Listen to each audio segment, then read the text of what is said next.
히틀러와 이 일루미나티의 관계, 조금 더 단순화시키면 히틀러와 이제 로스차일드의 관계, 뭐 락커펠러도 좀 포함되는데 그 뭐 그런 주장이 있죠. 그러니까 이제 히틀러의 할머니가 그 로스차일드 오스트리아에 있던 로스차일드의 살로몬 로스차일드의 그 하녀로 일을 했는데 그때 이제 그 어떤 사생아를 낳아요 실제로. 그래서 히틀러의 아빠인 이제 알로이스 히틀러가 사생아인데 이 여자가 이제 42에 그 낳는데 그러니까 히틀러의 할머니가 히틀러의 아버지를 42살에 사생아로 낳는데 이 아버지가 누구냐 이거가 좀 명확하지 않은 거죠. 그래서 이제 그 잘로몬 로스차일드 걔네 집에서 이제 그 어떤 하인으로 일했으니까 걔가 이제 실제적인 아버지 아니냐. 그러니까 히틀러의 아버지가 로스차일드의 아들 아니냐. 이제 뭐 그런 주장이 있는데 뭐 이건 알 수 없죠. 뭐 문서가 남아있지 않으니까. 그러니까 뭐 그럴 수도 있죠. 근데 뭐 그거는 좀 완전히 어떤 정황을 가지고 그냥 어떤 가정을 하는 거고 명확하게 알 수 없어요. 명확하게 이제 그 히틀러의 할머니가 그뭐 네포무크 히틀러라고 그 사람의 이제 아이를 임신했다 이런 또 주장이 있고 그러니까 명확하게 알 수 없다. 그러나 이제 히틀러의 할머니가 로스차일드의 집에서 하녀로 일했던 건 사실이다. 그래서 하여튼간에 이제 그런데 뭐 그것과 별개로 이제 히틀러는 유대인을 이제 증오했죠. 그래서 사실은 이 1차 대전이 끝나고 이제 히틀러는 1차 대전 참전했는데 이 베르사유 조약 그러니까 이제 패전국 독일이 이 베르사유 조약을 체결한 이후에 엄청난 전쟁 배상금에 이제 묶이게 되고 이 전쟁 배상금 액수가 좀 말이 안 될 정도였어요. 그러니까 그때 당시 설정된 걸로는 이게 1차 대전이 1919년에 끝났는데 1989년까지인가 내야 돼요, 돈을. 그리고 뭐 엄청난, 그러니까 액수가 매년 내는 액수도 만만치 않은데 그걸 이제 뭐 70년 내는 거니까 거의 낼 수 없는 액수였고, 그 다음에 이제 그것 못지않게 중요한 게 이제 이 지도를 보면 아시겠지만 이 독일 제국을 이렇게 이제 독일 제국의 땅을 폴란드한테 줘서 독일이 이제 동프로이센이 독일 본토랑 분리가 되게 돼요. 이건 뭐 우리나라로 치면 이제 일본으로부터 독립을 하는데 경상북도랑 이제 경상북도는 일본령 이렇게 해버리면 이게 우리나라 뭐 경상북도로 못 지나가고 이 경상남도 부산 갈 때 경상남도로 못 북도로 못 지나가고 막 전라도 돌아서 가야 되는 이런 약간 이상한 그러니까 그 이건 뭐냐면은 다시 전쟁하라는 거죠. 어. 전쟁 배상금도 갚을 수 없는 액수를 책정을 했고 이 영토의 한 부분을 그러니까 국토를 분단시켜 버린 그러니까 다시 전쟁에서 찾으라는 얘기인데 왜 그러냐면은 이제 베르사유 조약을 로스차일드가 주관했는데 이 전쟁을 통해 1차 대전을 통해서 굉장히 큰 재미를 봤어요. 그러니까 이제 전쟁이 터지면 이 전쟁 분쟁 당사국 양쪽에 다 돈을 빌려줘요. 은행이. 그러니까 이제 국채를 발행해서 전시 국채를 발행하는데 이게 다 그 최대 돈을 벌 수 있는 기회죠. 로스차일드로서는. 그러니까 뭐 양쪽에 다 빌려주고 그다음에 이제 계속해서 전쟁이 장기화될수록 이제 이 은행가들은 엄청난 수익을 거두는 거고 결국에 이제 전쟁이 끝나면 전후 복구를 또 해야 되잖아요. 복구할 때도 또 거기다 대출해 주고. 그러니까 이게 전쟁이라는 게 가장 큰 비즈니스예요. 이 로스차일드나 이런 어떤 금융 좀 더 노골적으로 말하면 이제 일루미나티의 가장 큰 비즈니스인데 이걸 통해서 이제 엄청난 이득을 받고 2차 대전까지 그러니까 다시 한 번 더 이 구도로 전쟁이 또 벌어지기를 원했죠, 얘네들은. 그런데 이제 히틀러가 이런 어떤 이 독일 국민들이 베르사유 조약에 엄청난 분노를 느끼고 있었는데 그런 어떤 그 분노감 또 어떤 패배감 이런 그러니까 굉장히 독일이 혼란스럽고 이런 상황에서 이제 히틀러가 그런 어떤 독일 국민들의 상심감과 분노를 어떤 자양분 삼아서 집권하게 되는데 이 집권한 이후에 그 전쟁 배상금을 이제 더 이상 내지 않겠다. 히틀러가 그렇게 선언을 해요. 그리고 이제 이 히틀러가 집권할 수 있었던 건 사실은 이제 이 로스차일드 락크펠러가 자금 지원을 하지 않고는 될 수가 없어요.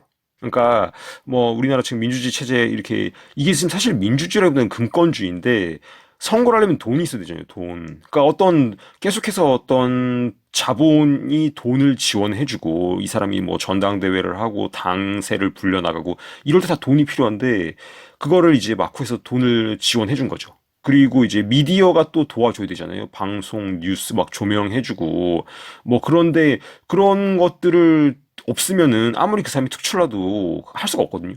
그러니까 대선 이런 데 후보로 나갈 수가 없는데 그렇다면 왜 로스차나 록펠러가 히틀러를 왜 지원해 줬는가?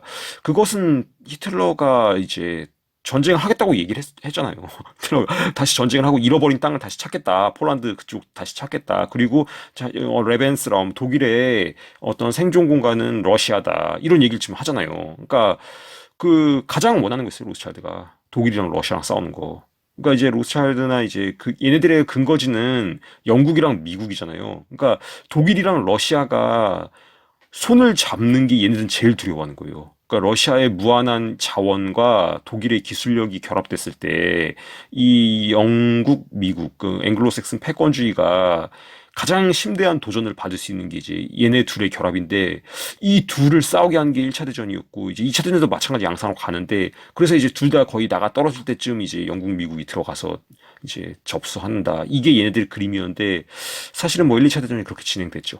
그래서 이제 히틀러가 그걸 표방하고 있었고 그래서 이제 이런 어떤 그 거대 금융, 유대 금융 자본이 히틀러를 지원해서 이제 총통까지 올라가게 되고 히틀러는 그러면 히틀러는 뭐 일방적으로 그런 어떤 걔네들한테 이용만 당했냐? 그렇지 않죠.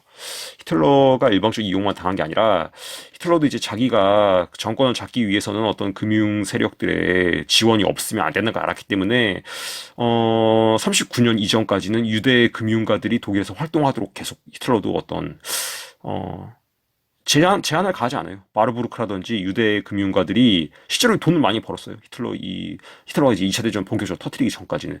근데 이제 그러면서 이제 계속해서 이제 어떤 전쟁 준비를 하는 거죠. 전쟁 준비를 하고 또 독일 경제를 이제 매포엄 이걸 발행해서 이 로스차일드가 가지고 있는 근본이제를 우회한 이 일종의 이제 링컨이 찍었던 그린백 같은 건데 그 매포엄을 통해서 이제 독일 경제를 부흥시키죠. 그래서 전쟁 준비를 끝난 다음에 히틀러가 굉장히 조심조심하게 해요. 유대 금융가들의 지원을 받으면서 39년에 이 독일 중앙은행을 국유화해요. 그러니까 이거는 진짜 큰 한 방을 날린 거죠. 그러니까 이 완전하게 통제력을 장악할 때까지는 히틀러가 상당히 조심하면서 이제 완전히 장악했다는 생각이 들었을 때 이 독일 중앙은행을 국유화해서 완전히 이제 그 로스차일드의 이 통제를 끊어내죠. 근데 이제 그러고 나서 폴란드 침공하고 이 오스트리아에 먼저 들어가는데 그러니까 오스트리아 안슐루스 오스트리아 합병하는데 이제 오스트리아에 있었던 로스차일드가 그래서 이 히틀러한테 이제 포로로 잡히죠. 그래서 게슈타포가 이 오스트리아에 있던 그 루이스 로스차일드 얘가 뭐 남작인가 그랬었는데 얘가 이제 잡히고 얘의 재산을 전부 다 뺐죠 히틀러가. 그러고 이제 얘는 어쨌든 간에 이제 풀려나서 그 미국으로 망명하는데 또 이후에 프랑스도 정복하면서 프랑스에 있던 로스차일드도 이제 체포하는데 걔네들도 이제 몇 명은 수용소에도 가고 그러니까 하여튼간에 이제 로스차일드 를 가장 강력하게 좀 타격을 가했던 사람이 이제 히틀러죠. 그런데 어쨌든 간에 이 히틀러는 영국이랑 연합하기를 원했어요, 사실은. 영국이랑 연합해서 이 소련 그러니까 뭐 영국이 대영 제국으로 이제 어떤 해양 국가 많은 식민지가 있는 그런 어떤 바다에서의 영국의 어떤 패권은 독일이 인정하겠다. 그러나 유럽 대륙에서의 어떤 독일의 패권을 영국이 인정해라. 이게 이제 히틀러가 계속 영국한테 요구했던 건데 이제 프리메이슨 처칠이 그것을 반대했죠. 그리고 이제 히틀러가 그 소련으로 들어갔을 때 이제 처칠이 굉장히 기뻐했는데 결국에 이제 러시아랑 싸우면서 이 히틀러가 몰락의 길을 걷게 되는 거죠. 그래서 2차 대전은 이 선과 악의 싸움이라기보다는 악과 악의 싸움이었다. 그리고 이제 결국에는 이제 독소전에서 독일군의 뭐 5분의 4가 전사하는데 베를린이 소련군에 의해서 러시아에 의해서 함락되고 본격적으로 이제 그 러시아가 승기를 잡았을 때 44년에 노르망디 상륙 작전 펼쳐서 이제 영국과 미국은 어떻게 보면은 이제 동부전선 소련 쪽에 러시아 쪽에 집중되어 있는 이 독일을 후방에서 치죠. 그래서 그렇게 이제 히틀러가 세웠던 독일 제3제국은 무너지게 되죠.